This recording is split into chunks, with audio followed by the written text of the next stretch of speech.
My name is Stephen Moore and I'm the presenter of the Your Law Firm Success podcast. This podcast explores the routes to law firm success. We chat to those who have done it, those who are doing it, and those who help law firms do it. This podcast is brought to you by MLT Digital, the leaders in law firm success.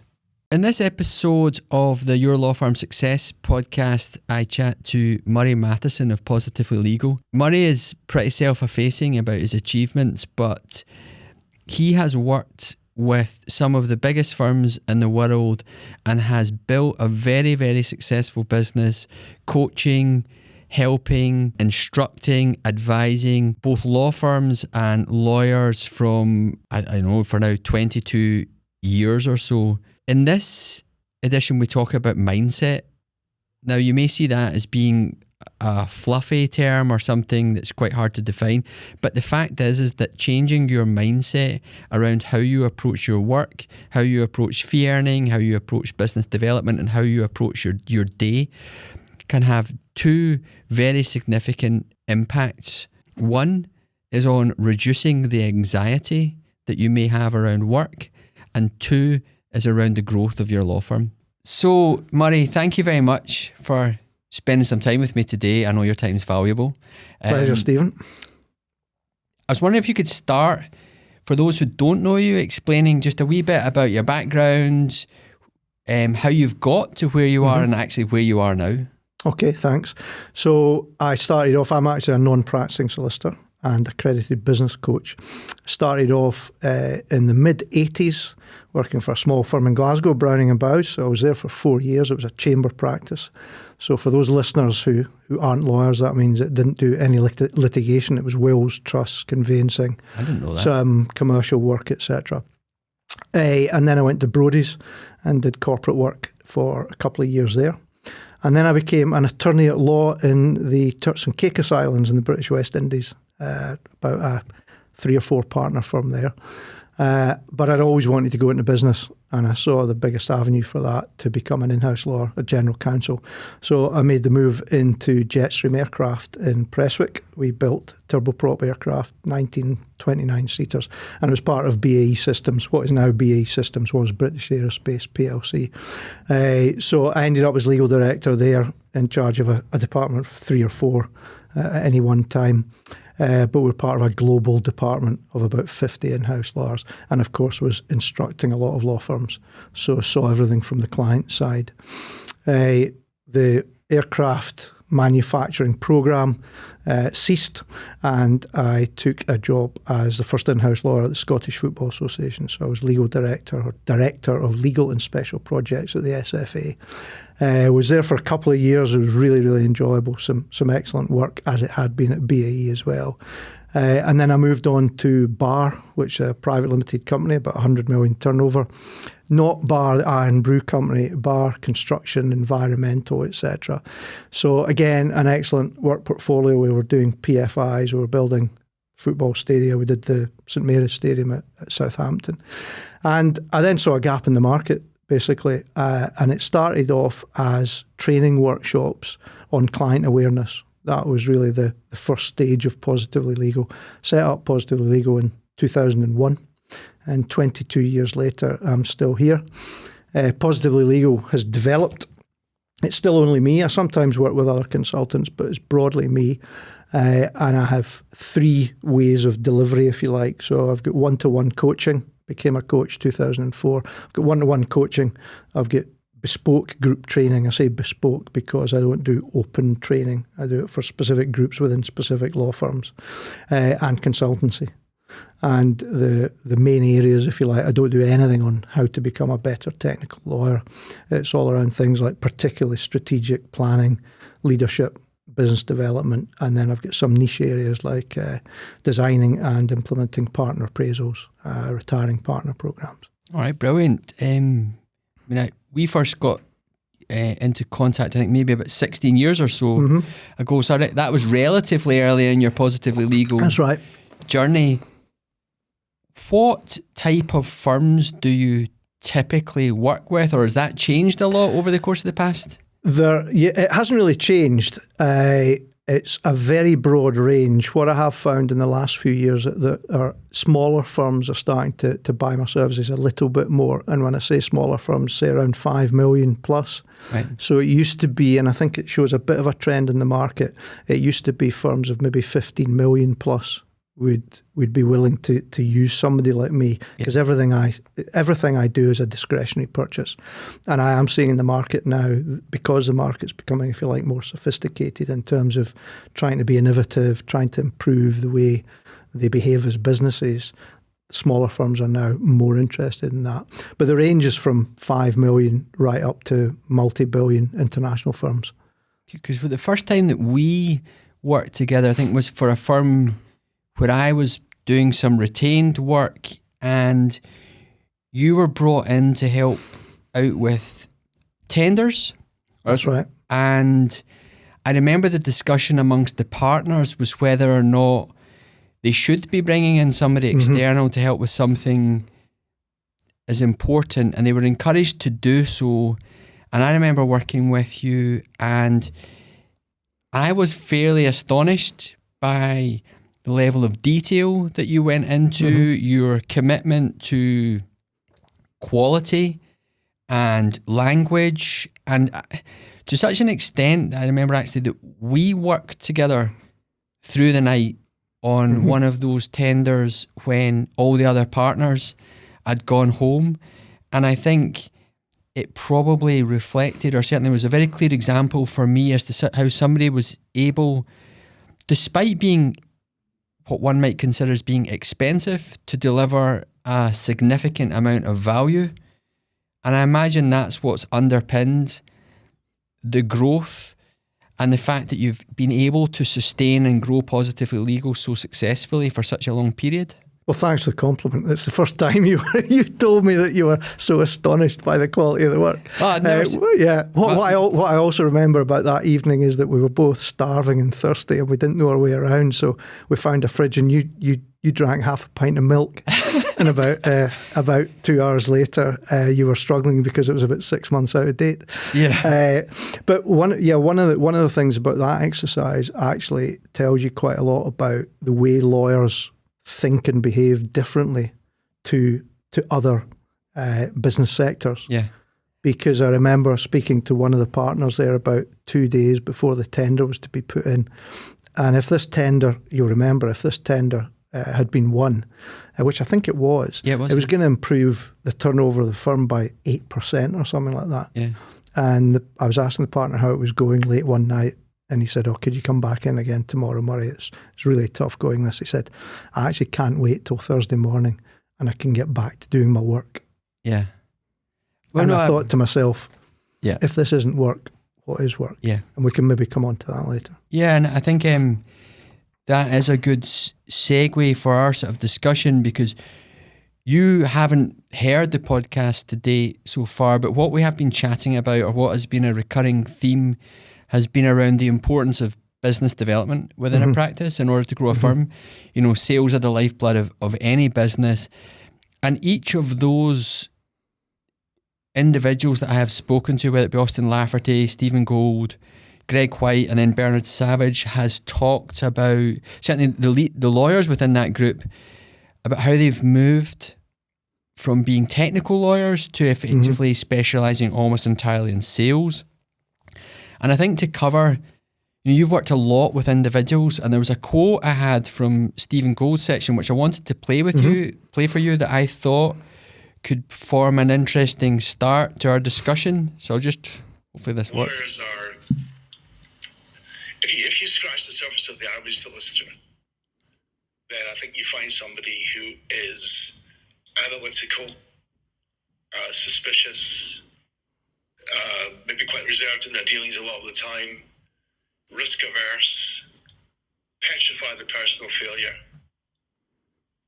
And these are all fantastic qualities for keeping clients out of trouble and solving complex problems. But you probably wouldn't find Richard Branson describing himself that way. So I know that a large aspect of your career has involved coaching individual solicitors. Just before we go into considering that, how many lawyers do you think, I know you don't know the exact, well, I thought you might do, but I don't think you do, the exact number, and across how many countries? I don't have an exact number, but it'll be well into the hundreds. It may be over 1,000. In terms of countries, Positively Legal, I actually worked this out last summer and I surprised myself. I've been to 21 different countries as working as Positively Legal, not coaching lawyers in every single country, either doing training or consultancy or coaching. One of the interesting things, before I get on to Stephen's quote, which is very insightful, one of the interesting things is that the issues that lawyers face in their general day-to-day business and working long-term tend to be exactly the same, whether they're in a 5 million turnover firm or a 2.5 billion turnover international firm. They're the same sort of issues from an individual mindset and approach perspective. They just maybe have different emphasis in different contexts. Okay, that's interesting, because I was going to raise that, that you have worked with firms, from magic circle firms down to, as you say, smaller firms. When we talk about small, I know at that time maybe the firm that we were talking about was maybe turning over about 10 million or so. So it's still a significant business. And this podcast is aimed at lawyers within small to medium practices. Yeah. And I think maybe they sometimes think that the difficulties they face are unique to their sector.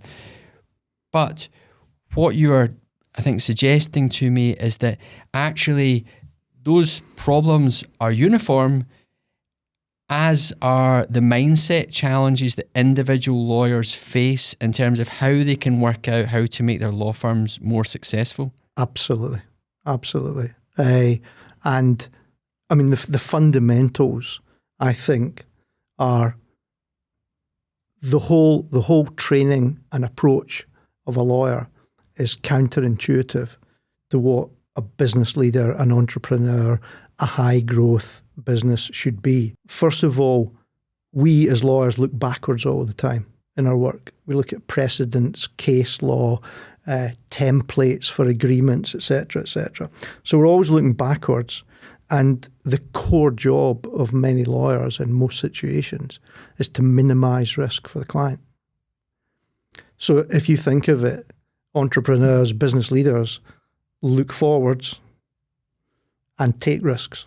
Mm-hmm. So from that perspective, we're designed wrongly to grow businesses, to be successful business people. And then linked to that, you have the concept of the producer manager. So we're completely different from other sectors, whereby accountants are a good example, but even manufacturing sector, etc. Almost all the leaders, particularly in the law firms we're talking about, small to medium size, which I would talk about up to, say, 40 million, something like that. Almost every single partner is on the production line. So they have an hours target to do the work, as they call it, every year. And they're absolutely focused on producing. Okay. Rather than managing and leading. That's the core aspect of their business. And added to that, to make it worse, is that in many cases, if you're working on a time-based, an hourly rate or a daily rate, the longer it takes you to create the product, the more money you get. So there's a whole disincentive to do the other stuff like strategic planning, team working, business development, etc. And, it's interesting you mention risk, because you haven't heard this, but Greg White, who has grown Jones White from 0 to 264 lawyers within a space of 10 years, when I asked him what the most important lever that he had pulled in relation to his law firm's success, he mentioned risk and an appetite for risk. He did mention that there was a number of occasions where he's almost fallen out with his business partner because his attitude is different to his business partners, and having reflected on it, he was glad on that occasion. But so, thinking about Stephen's comment, you find somebody who's analytical, suspicious, maybe quite reserved in their dealings a lot of the time, risk averse and petrified of personal failure. Is that something that resonates with you? And how is it that you work with lawyers on an individual basis to perhaps counter some of those behaviours so they can build the law firm of their dreams or the practice of their dreams? Right. Well, I mean, going back to Stephen's comment, one of the things he says is suspicion. So, yes, lawyers are suspicious. And I come across one of the big blockers for getting people like me in is it's just, for smaller firms, it's just corporate bullshit. Right. Right. So if you look at that into language, corporate jargon, things like the low-hanging fruit opportunities, putting the third leg in the stool, that's corporate jargon, if you like. It's not particularly useful. But there's also effective business language. So KPIs, smart objectives. Now, lawyers tend to put all that into the same bucket, which is corporate rubbish. I'm a lawyer. I'll get on and do it the way we lawyers do. So that's part of the suspicion thing. And that permeates through, and particularly with the fear of failure, I think subconsciously that links into the business development.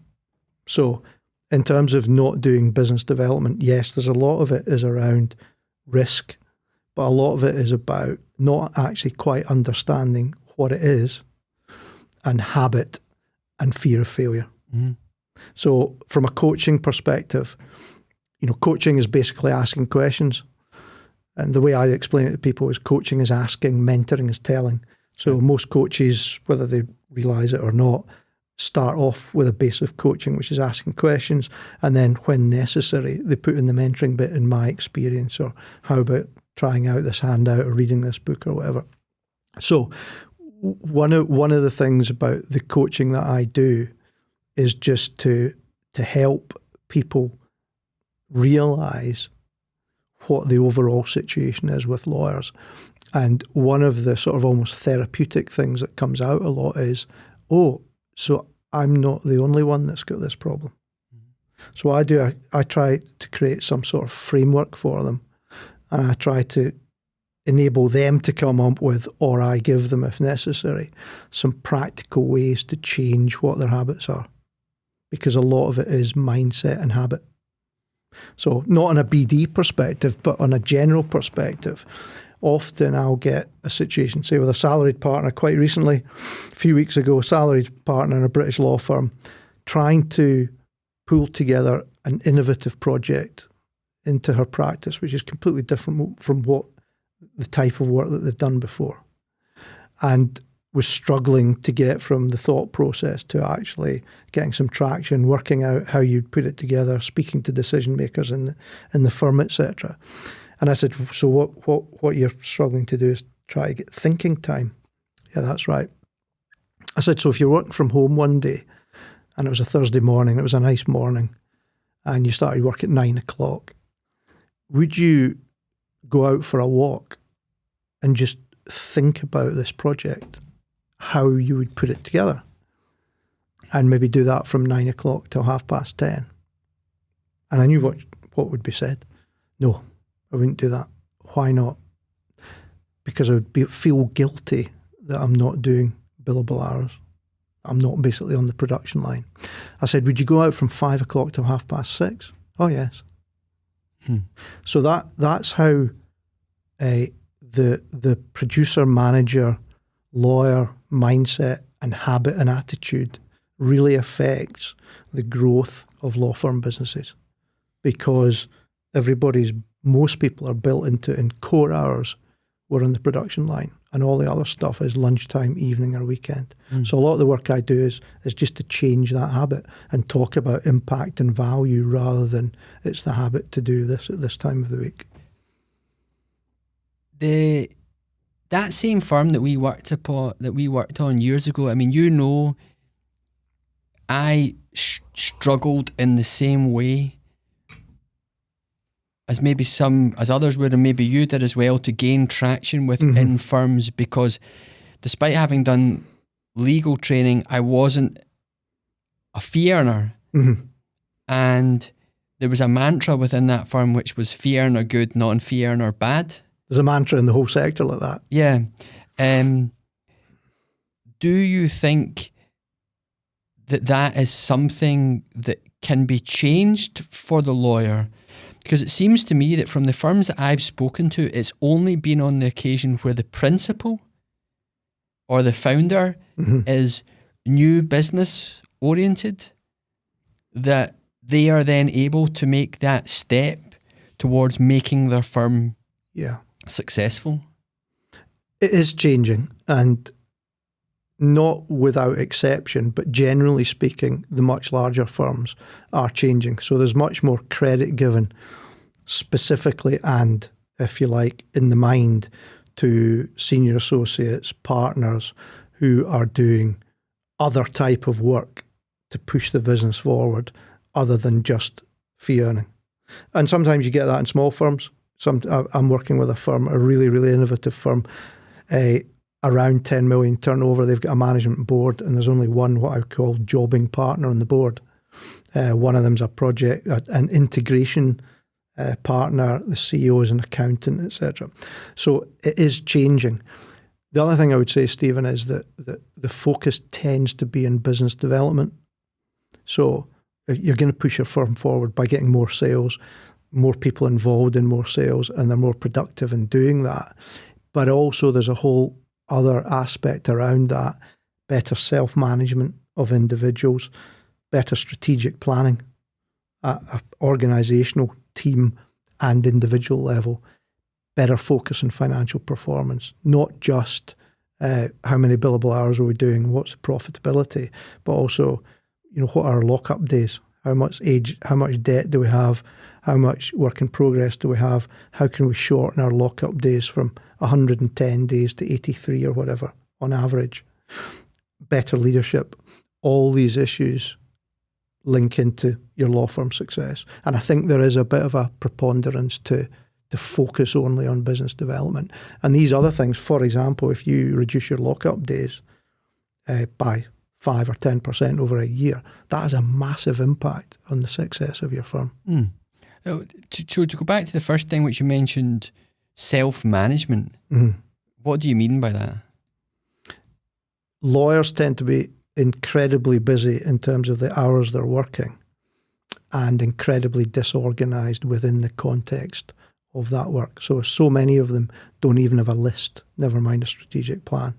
So they come in and just batter through their day, batter through the files, time record, then go up the road. That's right. And lack of prioritisation. A good example is, I'll sometimes ask for, if I'm coaching somebody and it's on business development, and do you have a BD plan? So what you'll get is a list of 50 clients, potential clients. Right. No prioritisation. Where are you going to start? Right. I don't really know. And so there's so much of it, they put it to the side and go back into the comfort zone of doing the work. So from a BD perspective, trying to appreciate that often it's more valuable to go to a client's factory or office at 10 o'clock on a Thursday morning than going to an evening networking event. Yeah. But they'll tend to do the evening networking event because it's outside of the core hours. So from a self-management point of view, because that to me sounds pretty basic, but I can understand it. We've both been in the offices where you walk in to a law firm and there's files literally everywhere. And I think at points that could have been seen as a sign of industry, and deserving of kudos. What tips would you give to those within a busy practice around how they can begin to manage their day more effectively? Well, I think the first is a good question. The first thing is actually to have a list. Now, whether that's an overall strategic plan for yourself over the next 6 months, the next year, I think that, or it's just what you do the next day, that's helpful. That actually, you wouldn't believe how many lawyers don't have anything like that at all. At all levels of firm? At all levels of firm. Right. And the anxiety that raises. So many firms will have personal development plans. Obviously, that's becoming more common. But again, the frequency with that might be overall objectives and 5 competencies like financial performance, clients, technical expertise, etc. But the frequency with which they look at that competency framework and their objectives might be very, very low. So what you find is that when they do come out with some sort of daily list or weekly list, whatever it might be, the main benefit from that is a reduction of anxiety. Right. Because they get it down. Then you need to prioritise. So if you go back to the client list, I always say that you always sell to a man. Right. So I can imagine people listening to this are going, did he actually say that? You always sell to a man. But what I mean by that is you sell to the person or the team or the organisation that has the money, yes, the authority, i.e. to make the decision, okay, and the need.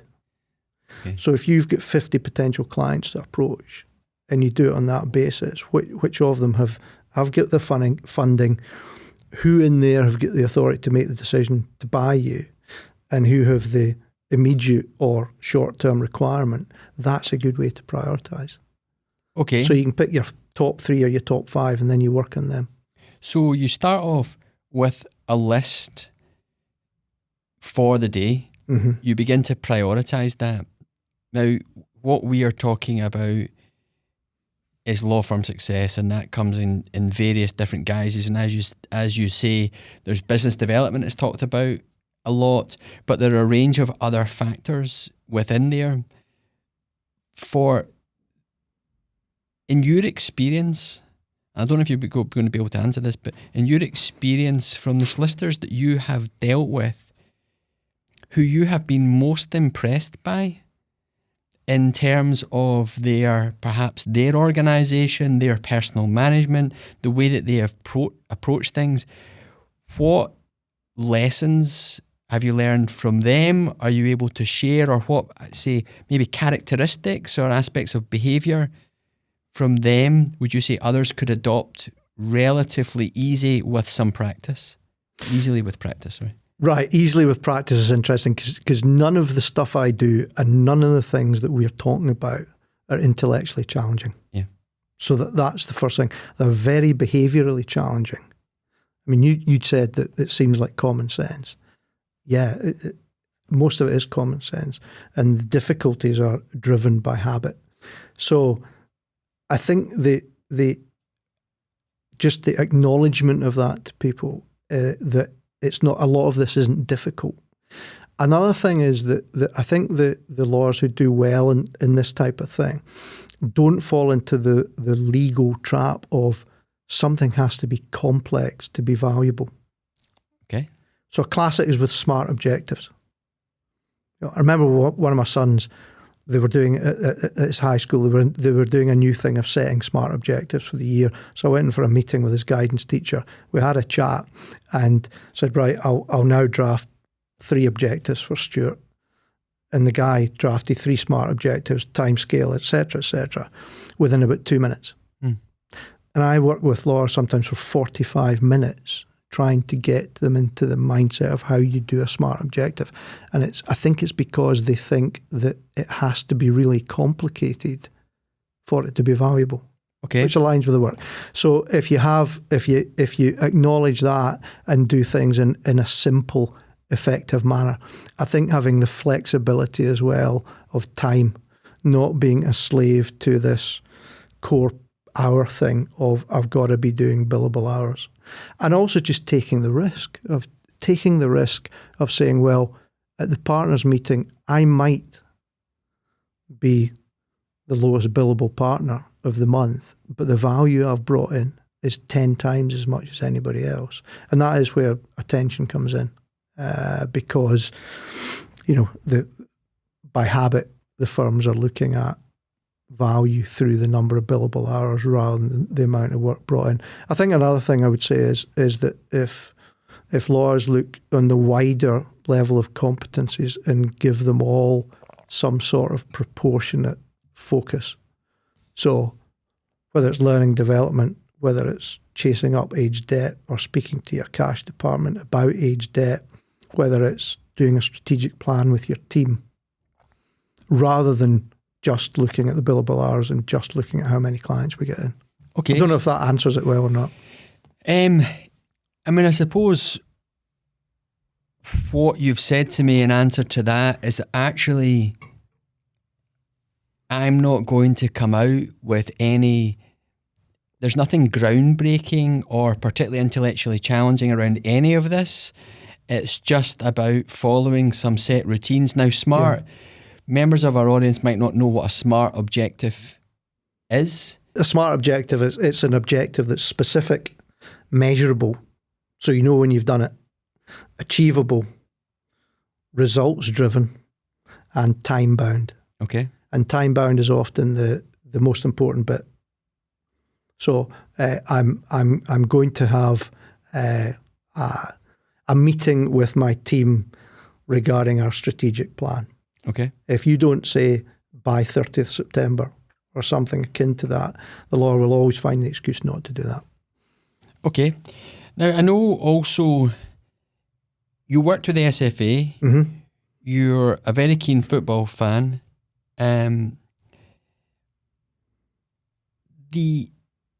Within the makeup of a team, for example, a departmental team in a law firm of a particular size, there's that whole fee earner aspect and billable hours. Everybody's a producer manager. Yeah. That's a bit like saying in a football team, everyone's a centre half. What have your observations been around how people can build effective teams by recognising skill sets that maybe somebody's not quite so good at the technical stuff, but they're great? Yeah, that's a really interesting question. It's actually quite a difficult question to answer. I think the starting point has to be a realisation that many lawyers either don't want to, or because of the way they think and they're built, aren't able to become the goal scorer, the right winger, etc. So what I quite often see in law firms with tenders and pitching, for example, is you have a group of people who work on a pitch, and the same three people do the written tender as do the oral pitch presentation to the client panel. Now, in many cases, those three people may be suited to writing a really good tender, but not doing the presentation, doing that aspect of it. But rarely will you get in a small firm 3 or 4 people who are naturally good at doing the presentation. So you have to work on that. And it's the usual, there's a percentage of maybe 10% of lawyers or less who are naturally good at that sort of thing. 10 or 20% will never be, and you just have to work with the middle 80%. But the first thing is the awareness of the firms around that whole team structure. The other thing to say as well is I was talking to a friend a few years ago who's a managing partner of a large international firm. And just to put this into context, they had 150-ish partners at that stage. And he had met with his chairman to look at who could possibly succeed him. And they looked at the 150 partners who are all leaders in the firm. And out of the 150, they came up with 6 names. I think it's interesting. This is really interesting. I think we could go into different areas, but I suppose what I'm keen to do for this particular is focus on the individual. Mm-hmm. Because you mentioned it earlier on, and that it's mindset, and it's having a restricted mindset that can end up in a scenario that you don't want to be in, and you're unsure how to get out of it. I listened to the Rangan Chatterjee podcast, the Feel Better, Live More, and he had a very, very interesting person on there talking about Dr. Bruce Lipton. I think it was talking about unlocking the power of the subconscious mind. Mm-hmm. And that as a result of, by the age of 7, you learn certain behaviours and that becomes you. But it's only through practice and repetition and consistency that you're then able to unlock that and change your aspects of behaviour. I suppose what I'm quite keen to understand, or to give lawyers away from this, is some practical tip. I know you've given me some already, but how is it What can they identify in themselves that they can change easily, that they can change with others within their practice, with a view to then taking steps forward to becoming more cognizant of the fact that everybody has different skills. Some of them will limit the growth of their business and some of them will enhance them, but they might not be so good technically. I don't know if that question actually got there in the end. I don't know either. But yeah, I mean, if you're looking at actual practical tips on how to improve as an individual, there's the self-management stuff. Start off with some kind of strategic plan, even if that's just a daily list. Yeah. Ideally, you want to do a strategic plan that aligns, if you like, with your firm's strategic plan, if it has one. So, what you can write down a plan on it, and it can be anything. It can be an Excel spreadsheet. It can be on a piece of paper with a green felt tip. It doesn't matter. Yeah. What are your 3 levels of strategy? In other words, a senior associate, I want to become a partner by the middle of 2025.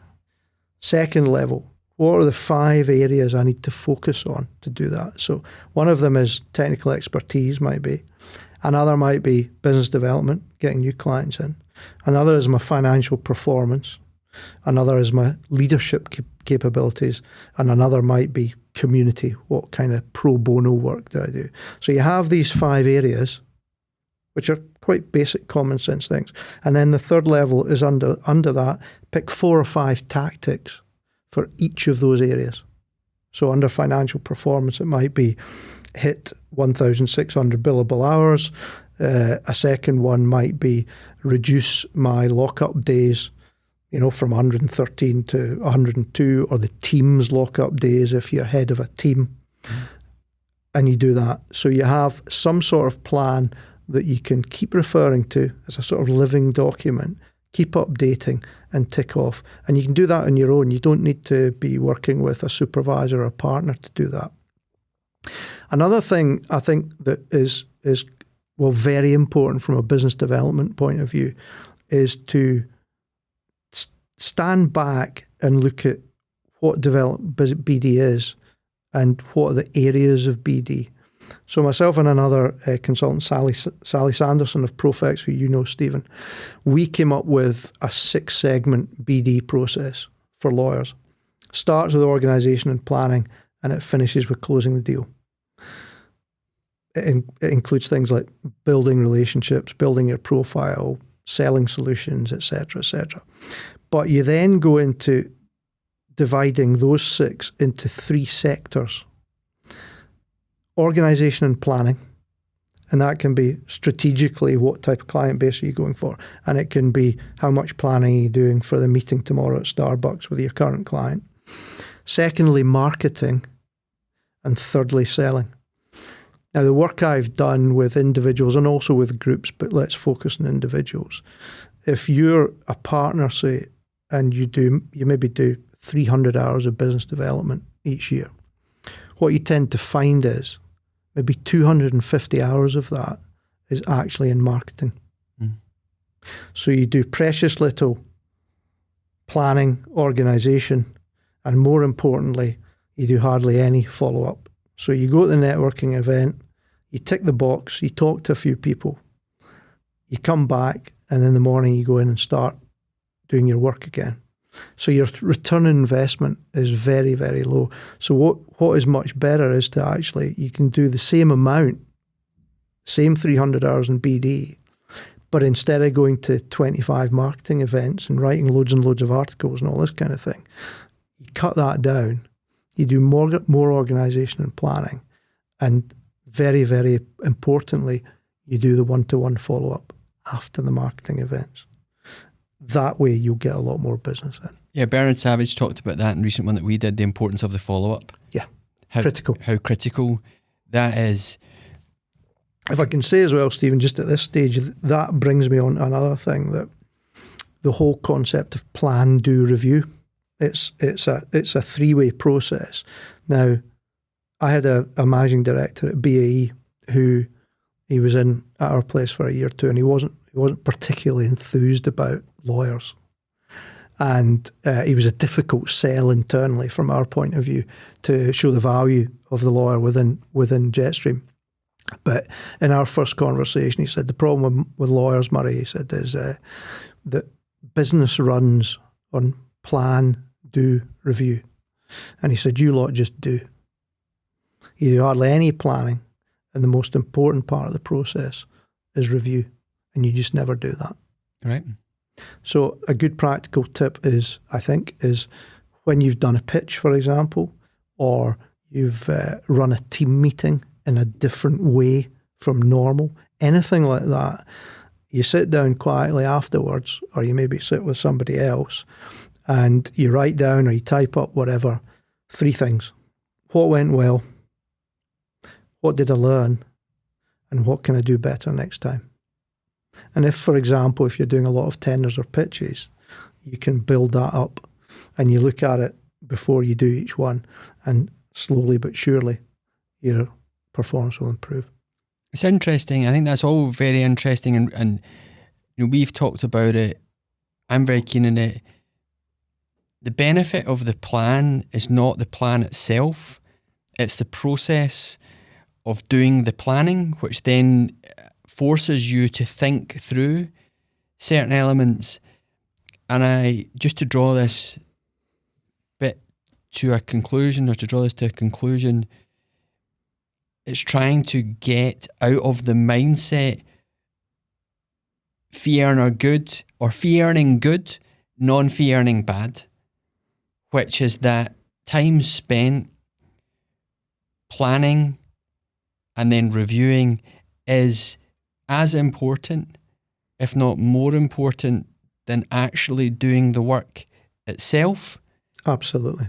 And that billing time is not equal to success. Would that be a fair? Absolutely. And the higher you go up the hierarchy of the law firm, the more and more important that becomes.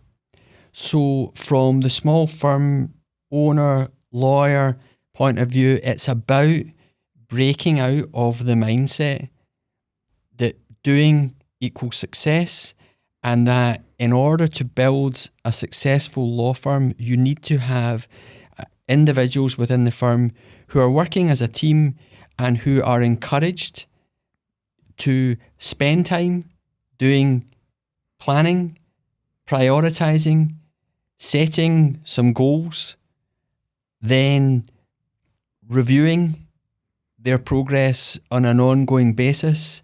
Would that be right? Absolutely, it's very well put. And and the phrase it reminds me of some of what you're saying is implementation is the graveyard of strategy. Right. Okay.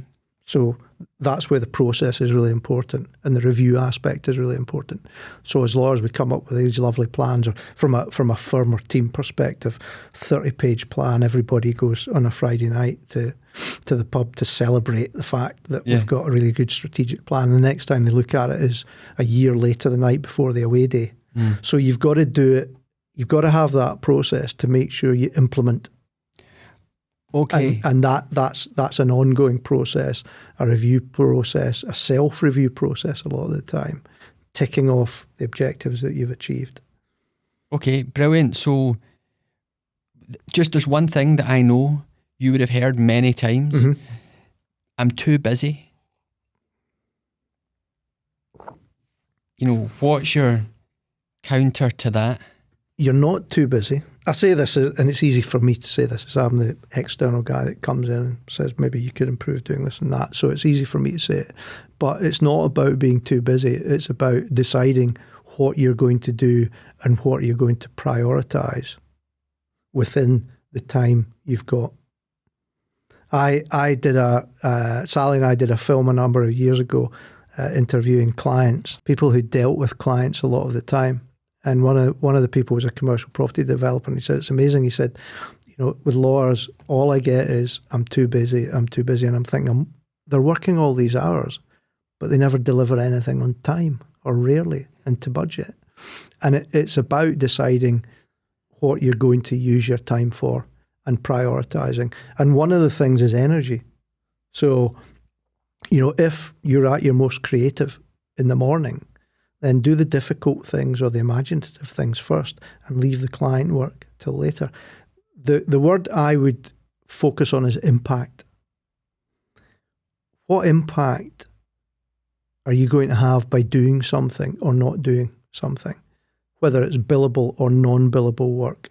So if the impact on you, the team, the firm is going to be positive by chasing up a debt, having a team meeting, writing your plan on a Wednesday morning, because that's when you're most creative, and it'll also reduce the anxiety in your head, think that's going to be a massive impact.